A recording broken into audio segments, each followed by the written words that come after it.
Estamos de volta e no próximo bloco vamos conversar com a professora doutora Cristina Mello, gastrohepatologista. Curta os nossos vídeos no YouTube, siga-nos no Instagram, inscreva-se no nosso canal e visite o nosso site históriamanaus.com.br e todas as semanas vocês terão novos vídeos.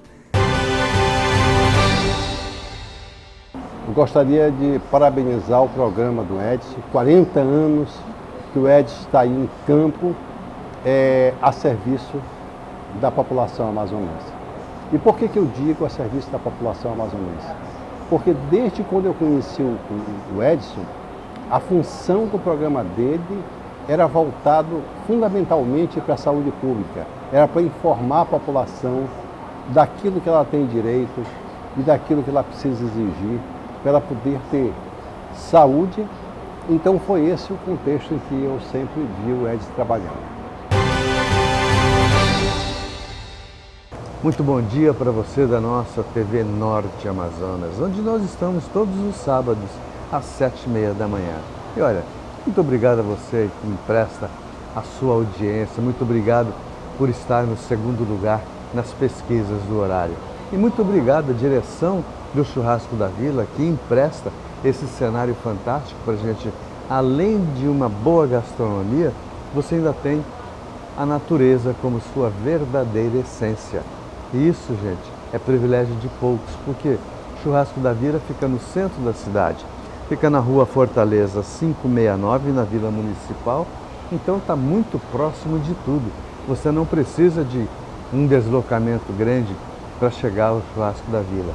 Mas quando você aqui chega, você vai ter os prazeres da carne passando assim, você só olhando e logo em seguida você degustando uma costela no fogo de chão, ou cupim, entendeu? Uma picanha suculenta, contrafilé.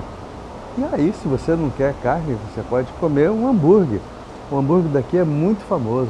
Os filhos da doutora que diz, né, que são muito famosos. Por quê? Porque pode ser feito com uma costela ou então com a carne de hambúrguer da Angus, que é a melhor carne que tem para isso. Muito bem, doutor.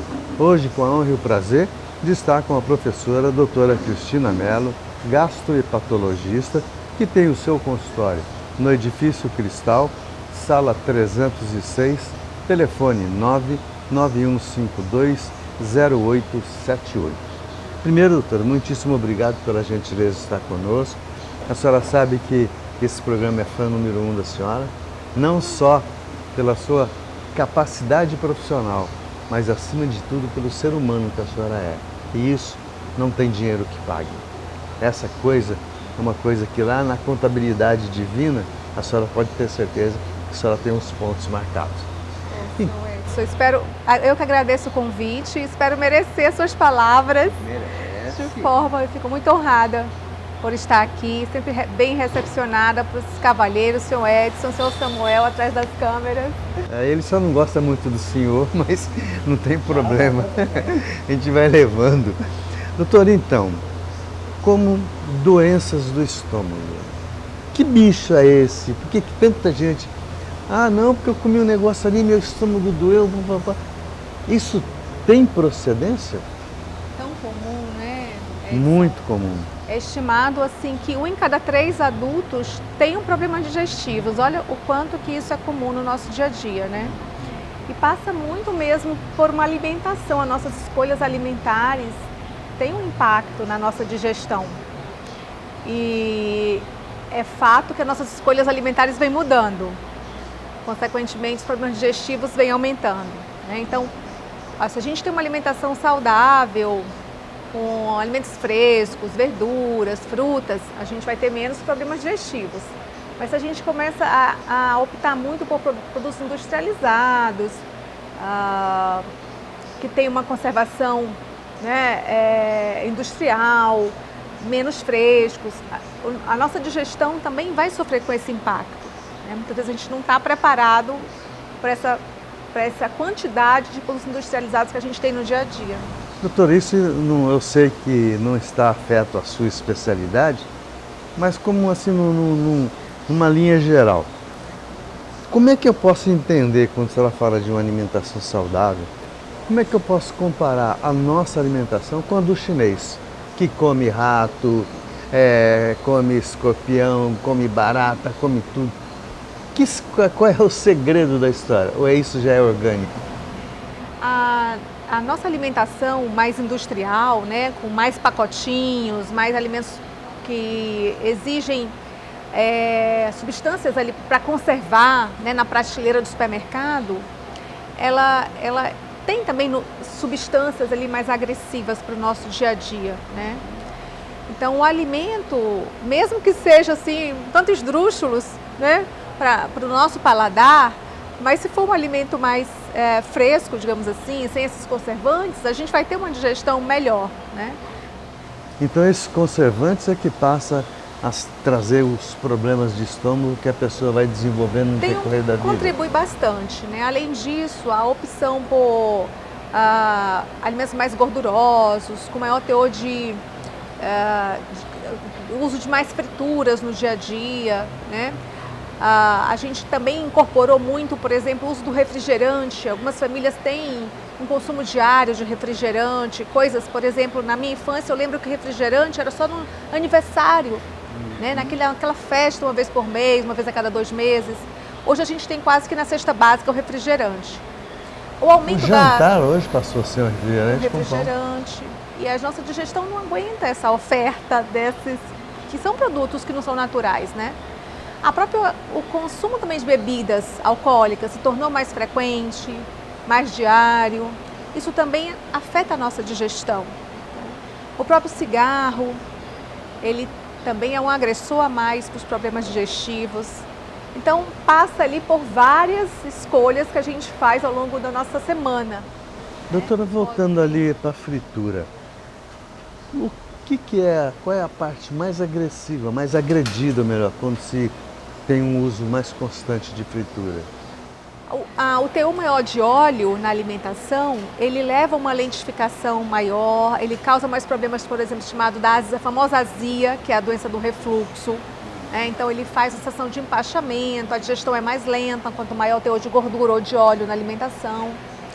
E ele predispõe a essa tendência à doença do refluxo, que é bem comum nos adultos, né?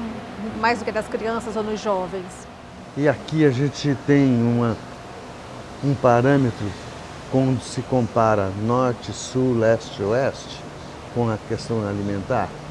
Porque os nossos hábitos aqui são uns, no Rio Grande do Sul já são outros, já no Nordeste já é outros. A gente não tem esses dados tão bem catalogados, né? Mas a impressão, a gente conversando entre os colegas, a gente sempre tem uma impressão maior de que os nossos hábitos alimentares aqui do Norte levam a mais sintomas do que a gente, que já a maioria de nós já esteve fazendo uma formação, uma residência, um doutorado fora, em São Paulo, em outras cidades. A gente tem a impressão que quando chega aqui a gente se depara mais com os problemas digestivos. E aí vem a nossa farinha, que é, né, a farinha, a digestão dela é mais lenta, a própria conservação da farinha nem sempre é o ideal, com a forma como ela é estocada, como ela é comercializada. Pode haver contaminação por fungos, por bactérias, né? E a gente usa muito na farofa, que é uma fritura. Nós também gostamos muito dos condimentos, da pimenta. Nossa alimentação é um pouco mais apimentada do que a média nacional, eu acredito. Né? Com certeza. Forma observacional. Isso acaba contribuindo também para aumentar os problemas digestivos. Vale lembrar, Edson, que a gente tem uma situação infecciosa também que causa distúrbios gástricos, que é a infecção pelo H. pylori, que é Helicobacter pylori, né? Uma bactéria que tem esse nome tão grande, Helicobacter pylori ou H. pylori. E ela é mais comum nas regiões menos desenvolvidas do nosso país. Então a gente tem, por exemplo, um nível na região norte maior do que a média nacional, que essa bactéria... E atribui-se a quê? A veiculação hídrica, a questão de saneamento. Então a gente tem um nível maior, nossas taxas de infecção por essa bactéria é maior do que em outros estados. E essa bactéria vem através dos alimentos que não foram preparados de forma adequada. E essa transmissão, ela acontece durante a ingesta, né, de água, de verduras que não foram adequadamente preparadas. E essa bactéria que a gente ingere, ela vai se alojar no estômago. E ali também vai dar um desconforto, sensação de má digestão, de digestão lenta, mesmo de dor. Essa bactéria também está associada com maior frequência de úlcera no estômago e no início do intestino, que é o duodeno. Essa bactéria também está associada com índices maiores de câncer de estômago. Então não é só a nossa escolha alimentar, a nossa qualidade também dos nossos alimentos influencia essas queixas. Lembro vocês mais uma vez que a professora doutora Cristina Mello é gastrohepatologista e tem o seu consultório no Edifício Cristal, ao lado do Manauara ali, sala 306 e telefone 991520876. Então, quando a gente fala das frituras, tem mais um agravante ainda, que eu queria saber a sua opinião.